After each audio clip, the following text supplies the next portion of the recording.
I love productivity, organization, order, and I try to be as disciplined as possible. When some people hear this, they think that it's boring. They equate a disciplined life of structure to feelings of entrapment. Before I get into my thoughts on the topic, I want to tell you a story. So it's a hot sunny day out, and there's this bee, and her name is Bertha. Bertha is buzzing by her hive with some other bees, just relaxing and having a good time. Like the other bees, Bertha may have some aspirations of doing great things one day. I can't really say. Bees probably don't have that kind of ability to think those kind of thoughts. Suddenly, a bear starts to approach her hive. The bear is hungry for some honey and bee eggs. In an attempt to save her hive, Bertha stings the bear, but its skin is so thick that when she tries to pull her stinger out, she dismembers herself and dies.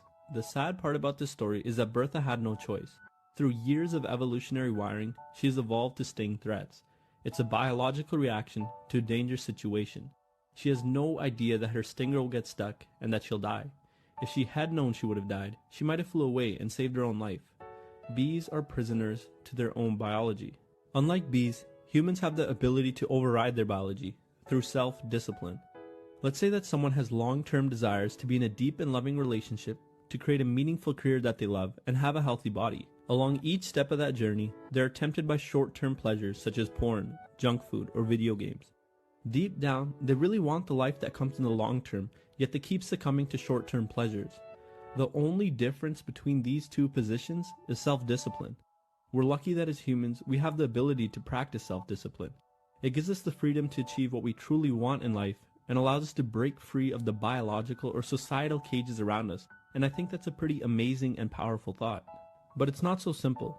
Companies are aware of our natural biological reactions and use this against us by using supernormal stimuli.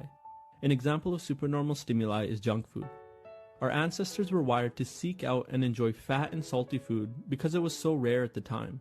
But now companies have genetically engineered food to include more fats and salts than ever before in order to make us desire it even more. Social media and the internet as a whole is another form of supernormal stimuli. Humans are biologically wired to seek out novelty. For our ancestors, novelty could lead to more knowledge about the world, which could lead to more wisdom, which helped us thrive as a species. It has its usefulness. However, the internet has been designed to take advantage of this desire for novelty by showing you more novelty than you could ever dream of. Every page links out to more pages with more novelty, and every video to a new video with even more novelty. Video games do the same thing. Some evolutionary psychologists believe that video games, like first-person shooters and massively multiplayer online role-playing games, imitate environments that would be similar to the ones our ancestors navigated in the past, but supernormal versions of them. Yet we can get greater feelings of accomplishment in video games with a lot less work. The advent of constant achievements showing up on the screen in video games is good evidence that companies are aware it will motivate players to keep playing.